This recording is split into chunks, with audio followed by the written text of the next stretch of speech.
I learned a lot that I didn't know the details of. And can we have a gallery view of everybody um, so that so we can go to the panel? So the I want to kind of give 1 minute to Brewster, who was kind of a co-conspirator and partner in all of this. Brewster, you have anything you want to say? Just thank you for India for leading the way. I mean, all of the really hard work was done by the scanners, by sourcing the books from libraries, communicating with the minister, making an official project of India. And I have to say, meeting the president of India is a highlight of my life.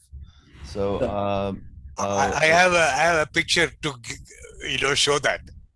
Yeah. So the leadership that India has done towards making sure that books are available to everybody, to make it available in all the different languages, and to bring everybody along in this project was such an inspiration that I think every project, the Google project, certainly the Internet Archives, the Open Content Alliance, all of this flowed from the experience of the Million Books Project in India. Just congratulations all. By the way, Brewster, you probably saw Dr. Sukla's presentation with their own bookmobile. One of the things that Brewster did was actually created a bookmobile. I think you even brought it to India, didn't you? Or something happened, there was the Indian government going and doing this, and this is what you said, and it said it moved into being a scanning thing. Egypt did this as well. And it was just a demonstration of why you want digital books at a time when people just didn't believe us. I mean, we understood it, right? The people on this call understood the importance, but most people just could not understand why you'd want to digitize a book. And that was a communication device that you guys did that was just fabulous. It's wonderful that Partha Chakravarti is providing the leadership and for this whole event, enterprise in India. I think we can expect to see many new great things. What I'd now like to do is move to the panel. We have 5 panelists. I'll request each of them to take 2-3 minutes to share with us what their vision for the future of libraries, digital libraries for all of India, maybe for the whole world. I will start with mine, and I'll state 2. My first vision is the same: universal access to all human knowledge to everyone. But I want to now go to especially 8 through 20 students of the world. This is something that Partha Chakravarti is doing. And in particular, I remember when I was growing up in my little village, I was fortunate to have access to about 100 books that the government had sent to the city and the village library. And I was kind of picked up every book I could find and read it. And I said, but there are so many other books I didn't have access to. And this way now, I think if we can create a special library for students, but the issue there is not only access to classical literature, but also modern books that are still in copyright. And the way to do that might be for us to use a model of Public Library of Brewster Kahle and also Libby and others. We should just buy them and then make them available like any other library, 1 copy at a time for 1 person. And if there's a big demand for something, one of the things I read, this is something, Partha can check it out. The Ministry of MHRD, the person in charge of the copyright said, for students, they can use the entire book, it's fair use. There's no restriction of copyright. That is true, incorporated into the act, so that this issue of what is in copyright or not for students would be resolved. The second request I have for India is to change the Copyright Act to include registration and mandatory deposit of born digital content. My classic example are the newspapers. There are probably 1,000 newspapers in India which are published every day. Most of them are lost. They're all published digitally and then printed on printing presses from the digital content. So the issue would be, they're all in copyright. Nobody is saving them, and the people that make it after 4 or 5 days, throw it away, and nothing is being lost. So idea would be, we should change the Copyright Act so that you have to register, and mandatory deposit is already there. 2 hard copies. We don't need 2 copies. One digital copy deposited into the National Digital Archive would be fantastic.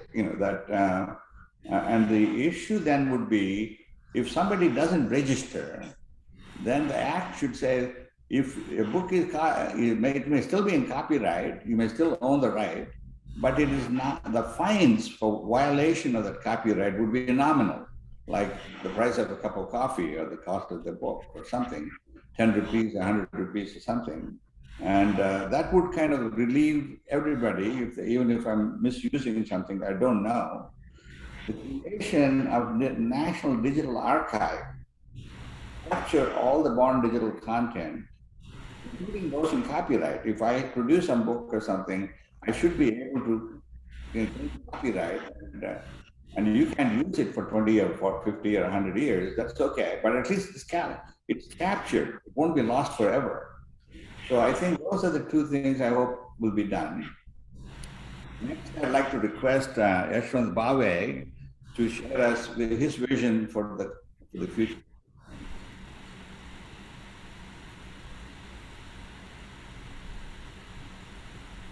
By the way, thank you, Raj. Yashwant was the financial advisor at the time of the start of the thing, and he was instrumental and central to pushing the whole project. Thank you, Professor Reddy, for your very kind words. Balki, all old friends and faces. I won't go again into the history because it has been adequately covered. What I would mention, I would also not cover the discussion points which Balki diligently supplied to us, and I had sent him a note which he feels okay he can circulate later.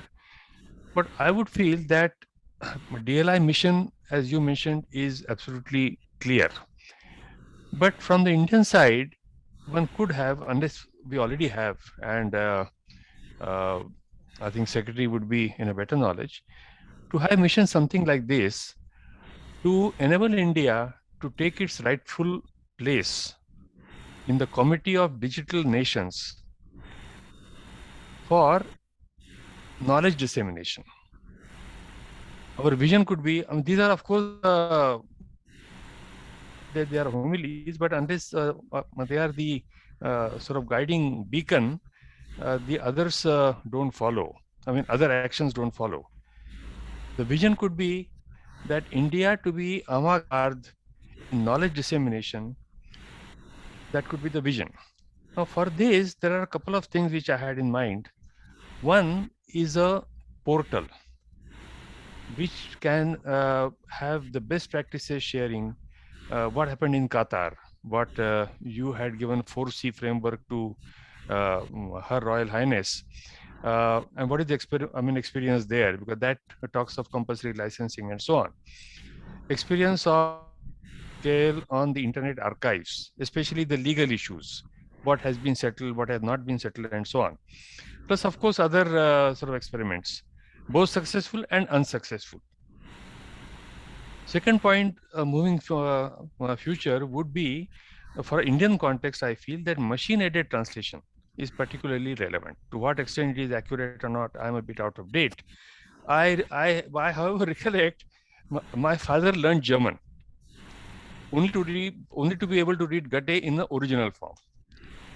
So for India, I think machine-aided translation would be particularly relevant. And there I recollect, I mean, what Professor Reddy had mentioned, that if you have a corpora of 1 billion pairs, then translation will be 99% accurate. From wherever you have got those figures, we believe in them.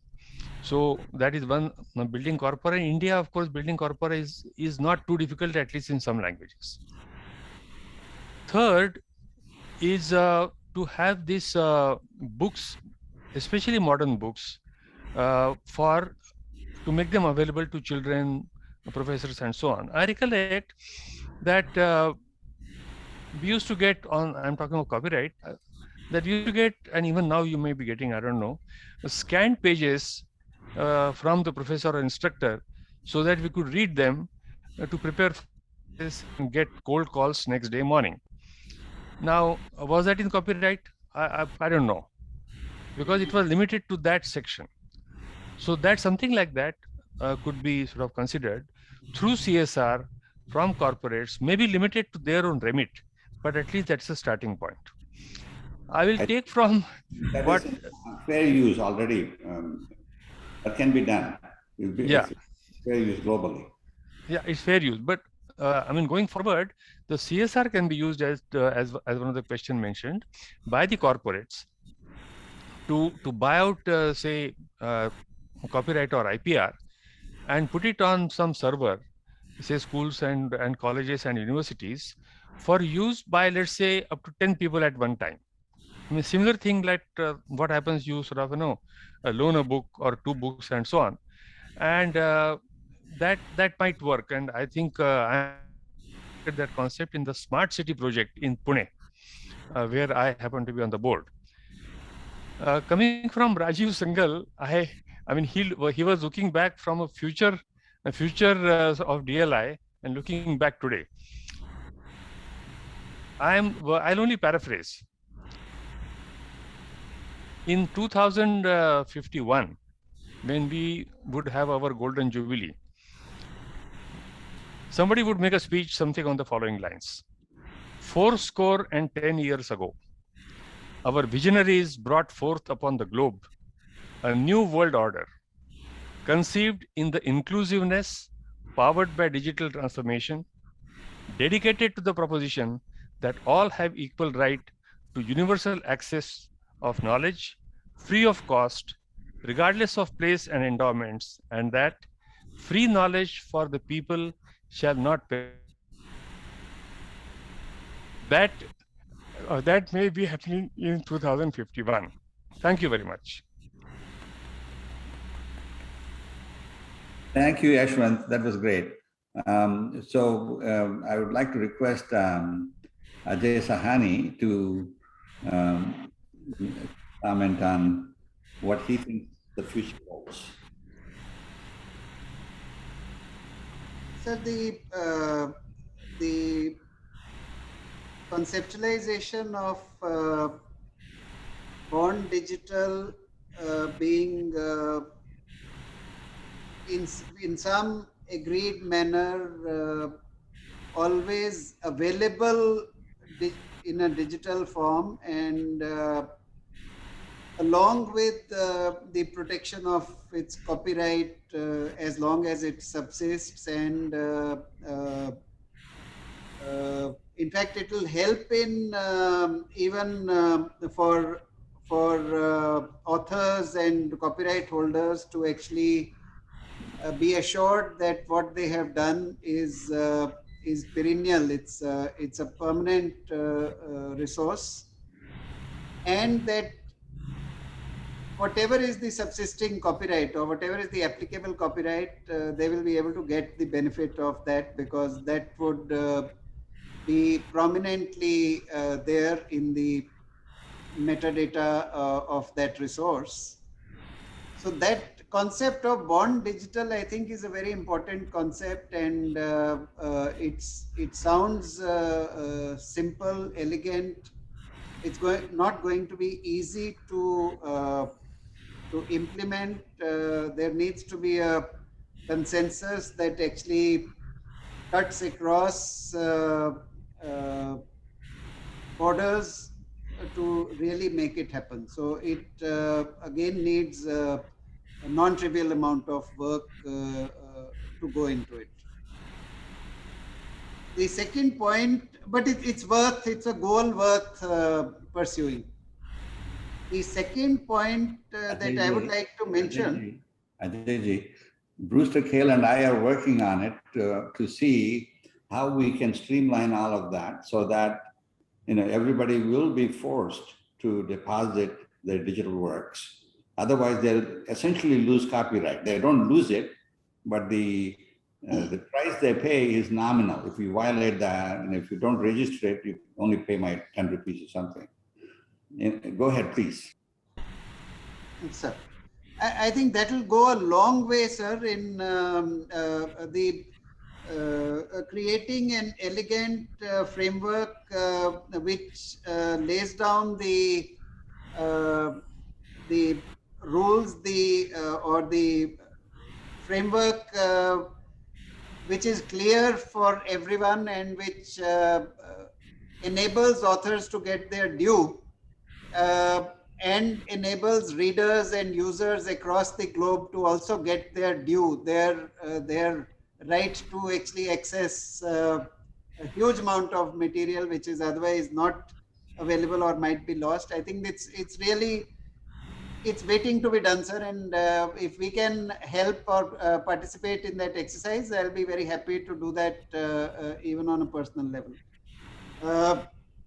And we'll keep a small team within the ministry which can also at least keep pace. I'm not sure as to who else I have to consult within the government, but we would love to at least start giving shape to that concept and know about it.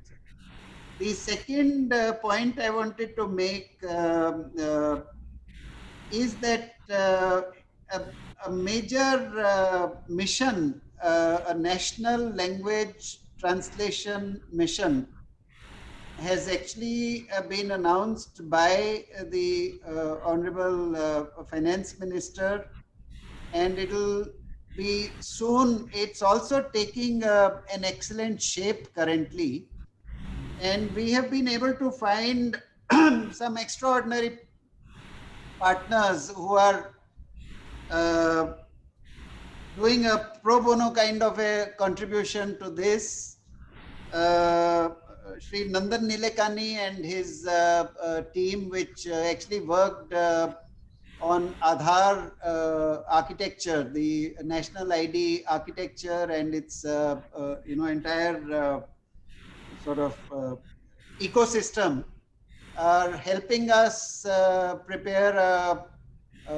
develop a portal which actually is for massive crowdsourcing, for bringing together all kinds of data resources that we have created with all our efforts thus far, in organizing these in terms of not just data sharing and sort of cleaning and organizing, but also of the data models and the AI models. So this is going beyond just sort of bringing the data together. This is actually one of those which might end up as a national platform for AI models as well, so that people can build on top of what others have built and make it easy, and then also create, apart from the national mission, a language specific mission, which might involve one state in those which are linguistic states, or might involve more than one state in case of languages that cut across states. This is, to my mind, I have also requested this team to not just help us do this for language technologies, but also help us create this as a generic framework that can be applied to other domains as well. So this is the second point which I would like to mention, sir. And we are likely to start with something very simple. In fact, even before the main portal comes up, IIT Madras has done some phenomenal work. IIT Hyderabad and others have done some wonderful work. And Professor Sangal has been guiding this effort as the chair of our sort of steering group in this area. They've also done a lot of scraping of the net to sort of again put together enormous resource.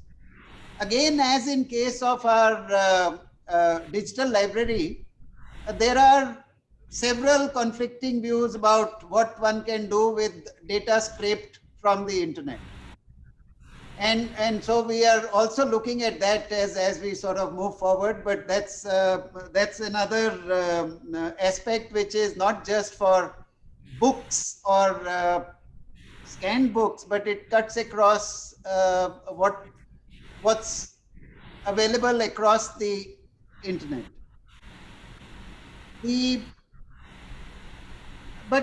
So this NLTM, sir, I'm really looking forward to its being not just something that involves central government and possibly the state governments, but it becomes a mass movement. Because when it becomes a mass movement, there is the potential of what one can do in a country like India is absolutely amazing. The same team that is helping us with NLTM has also helped us with something called a Diksha platform, which is a nationwide platform for teachers and students. It started as something for teachers, diksha.gov.in, diksha.gov.in. And this has again a design of a nationwide platform for right now for school education. We'll hopefully expand it to cover higher education as well.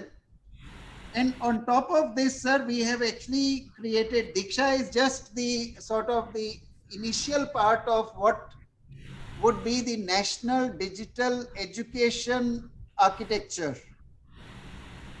Sir, in India, I wanted to mention that nationwide sectoral platforms are taking shape currently. Aadhaar itself was the very first national public digital platform. UPI for digital payments was the next one. National Digital Health Mission and National Digital Health Platform is taking shape. And these actually bring together all kinds of data and resources that we already have and create a framework. We are building a platform. We are not building a project or a product. It's a factory it's a mothership. It's a factory of products and services and companies which might go on to be unicorns and beyond. So this approach, sir, is likely to yield us enormous amount of not just organized but systematically cleaned up data to be useful to all the stakeholders. And on top of that, it's not something only from government to citizens. It's enables everyone to join in and build on top of whatever has been built, and it brings India scale forward. India scale is what we have as our biggest asset, and it brings India scale forward in an organized manner. So this I believe will also help us as we move forward in really accelerating our progress in a journey that we have all been taking together. And sir, I hope we'll get to see something very, very, very, very nice and heartwarming for all of us. Thank you, Ajay. That's wonderful. And I hope wish you all the success in all these different missions, a lot of them, and I think it would be great.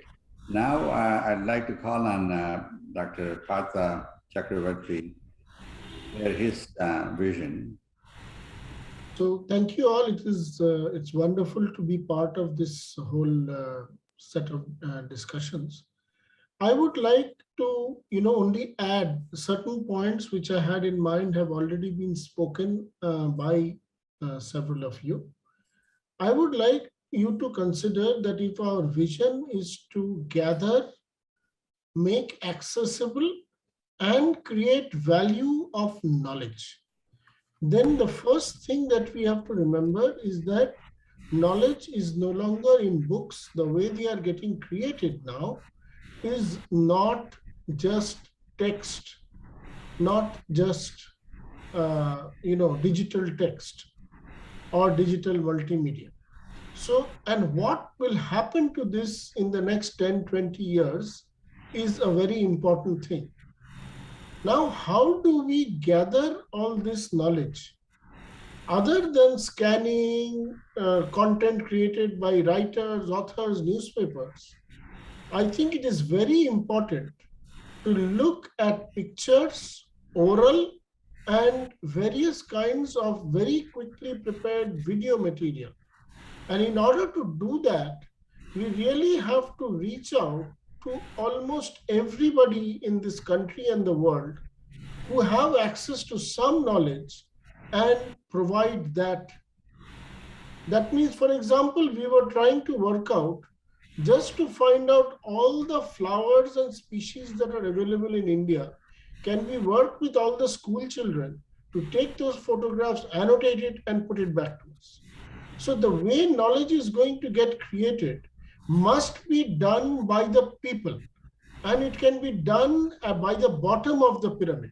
It is only then we will be able to, stop this exponential time requirement to gather knowledge. If we have to cut down that exponential time requirement to gather knowledge, we will have to involve everybody. We are starting some programs on the National Digital Library to gather knowledge from the bottom of the pyramid: school children, teachers, parents, stories, everything else. The second is, how will people access knowledge? Now, today, the way we look at it, browsing, mobile phone, all this is not going to be the access to knowledge anymore. So we must immediately decide how we are going to access knowledge. The third is, how are we going to use all the techniques that others have said to add value to knowledge? How are we going to discover new things from all the books that are available? Can we take out all the tables of all the history books or all the physics books, put them together? How are we going to do that? And that is the third thing. The fourth thing is, I think we really need a place where this knowledge will be stored secure forever and will continue to grow. So this must be thought by you, Brewster and others. We are willing to help. The whole world, for example, India has stored all its precious plants in some minus 35 degrees centigrade place where it will survive all such environments. So I think we must start preserving this somewhere. Otherwise, we will lose this information. And that project also has to be worked out. So these are the things I had in mind in terms of the vision, that let each one create one and submit one. That way, if we have got 5 billion people contributing, then 5 billion pieces of content will come every year. If we are going to provide access, value addition, storage. These are my suggestions, requests, prayers, and if all of us put our heads together, I think we should be able to take this forward. Thank you. Thank you, Partha. It's great. So we're running short of time. So Balki, you have the next floor. Sir, I can give it up and then we can conclude it if you want. Okay. I will take only 2 minutes because you see, one of the things that have been daunting me for quite some time was the copyright law. Because I was left high and dry by everybody and said, you will have to answer this personally, except my institute stood by my side. So I think I had been having discussions with you and Brewster, and so I was answering all the questions for doing all of the work for the government. So one of the things then I had a lot of discussions with some of the topmost lawyers in the country, and so I found that all of what we are talking about are doable. First of all, in India, for example, the registration is not a must. You automatically get the copyright once you create the original work. But if you want to sue anyone, I think you need a certificate of registration. The certificate of registration also requires 3 copies to be submitted. So we can tinker this quite a bit, make it mandatory for registration, like in the United States, and then go ahead and say you must submit a digital copy. See, it is not our intention to actually violate the copyright. Okay, we're giving the scanning to somebody who is not even educated, and then we're doing it for the government, and then a distinguished institute of our kind gets sued. So I think, and then you're left high and dry. So that leaves a bad taste in all of your this thing. So the second part, if you look at it, the second part of whatever we have been talking about, the finite time over which the copyright should exist. It is deterministic. So even in India today, the copyright laws are such that for literary work, it is life plus 60 years in India for original literary, dramatic, musical, and artistic works. But if you look at it, the photographic work, works of the government, public undertaking, cinematography, and all that, it is 60 years plus 1 year after the date of publication. So in other words, I mean, identical in the United States as well. For various things, all of these 2 things exist. So if you can bring in a certain amount of uniformity, not necessarily related to an unpleasant event of a death of an author, and say that n number of years from the date of publication of this, it would be a very good thing. There are lots of confusions about who owns a copyright. Okay, we don't even know whether the copyright is owned by the author or copyright is actually sold to a publisher. Quite often in India, there is a lot of confusions because many of them don't even have a copyright seal, if you look at them, but there are authorship. So one of the problems that we'll have is if you have a registration and that make it mandatory, like in the United States. United States treats very differently the work done in the United States, work published elsewhere, and work registered and work not registered. If you don't register it in the United States, it may not even have any copyright issues. It's assumed to be public. And then there is a renewal mechanism. So I think we can come up with a very, very tangible thing so that we don't curtail a creative content, and then we can go ahead. This is doable. I think we should have a conference on this and then come up with that. I could invite people from the Ministry of Law and others whom I have been talking to, because this also has got, Information and Broadcasting are another ministry, because it has also got, unlike the books, which probably we don't invest so much in writing it, it also includes movies and so on, where hundreds of millions of dollars are invested. So because the law covers all of them, so we can come up with a very tangible law which works. For cinematography, it is 60 years from the date on which it has been released, 60 plus 1 year. So if it can work for $100 million investment, I think it should work for, a few hundreds of dollars, a few thousands of dollars books. So that's all I wanted to say, because I'm more hurt by what happened because of the copyright law. That's why I'm quite this thing. I've spoken to some of the top most brains in the country on this copyright law. So we can come up with a tangible thing. So we will do that. That's the main thing. We should have a conference on which all the, the best brains in the world or best brains in India participate in that. Thank you, Dr. Balki. So we have a couple of other speakers. Rajiv, do you have anything burning to say? We are running out of time. And Dr. Shukla, are you out there? Anything you want to comment, add? Sir, I would like to add only 2 points. Of course, digital library, copyright things, and content creation and language technology tools development will continue. And language technology tools for accession, etc., they will take its own course of time. Now is a time when we should look at who are the users, potential users for digital library, and probably think of categorizing them.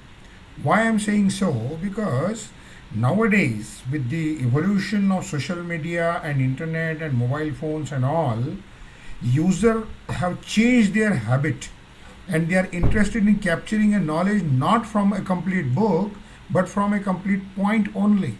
Maybe I would like to read only 1 or 2 pages of a book given, and I would like to reach to that location very fast. And we don't have any mechanism to do so. We don't have any technical mechanism to do so.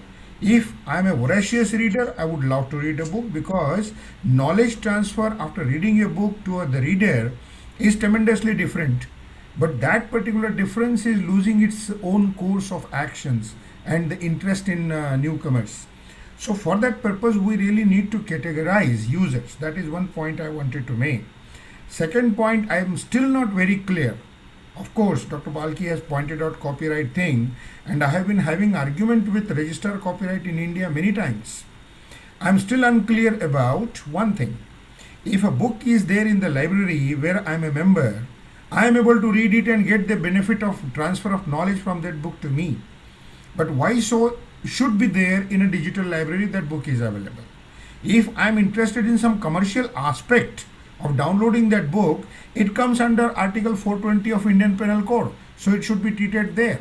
Why should we copy? Shukla, I will send you the book on copyright as far as Indian law is concerned. If you actually constrain my economic advantages, you're also suable in India. Not that you make any. Delhi University case is a very typical case. That is Delhi University and Oxford Press. They copied many of the books and gave it to the students. Oxford Press sued the Delhi University, and it is not, Delhi University was not making any profit. But they said, look, you deprived Oxford Press of the benefits. So, now, I've been talking to some of the people who are the topmost ministers in the government and who represent the guys who actually sue them for both brand as well as copyright. Because I was extremely troubled by what happened to me. So that's why I did all of this. I think, like Balki said, we're definitely going to have another conference on this particular issue. We'll have more time to talk about it. Dr. Shukla, that's great. I think. And said also the controlled lending, like what Brewster Kahle has been talking, I think that could also be looked at very well. It's being done, but it's not frictionless. So sir, only 15 more seconds, sir. Only last point. Yes. Now, when I look at the knowledge for a very long time that I would like to perceive and understand is one thing, but nowadays knowledge is also some information that I need to draw. So we need to look at how digital library can provide information and separately a knowledge for long-term or a short-term goal. So that kind of categorization need also to be worked out. Because unless digital library becomes popular and useful to many, probably whether we are sticking to book, because day before yesterday I asked a question, should we define the definition of book in a different way now?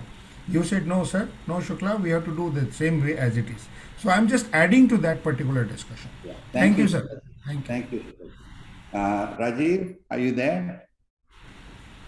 Any comments? Yes. No, I didn't have anything new to add. Yeah. I'm just listening. You're central. You're right in the middle of many things going on now, and it's important. You didn't say anything about the speech-to-speech translation part, the mission. You mentioned it. Yes, I mentioned it. So yes, no, that's a new initiative. I see. And I think Mr. Sani has mentioned it.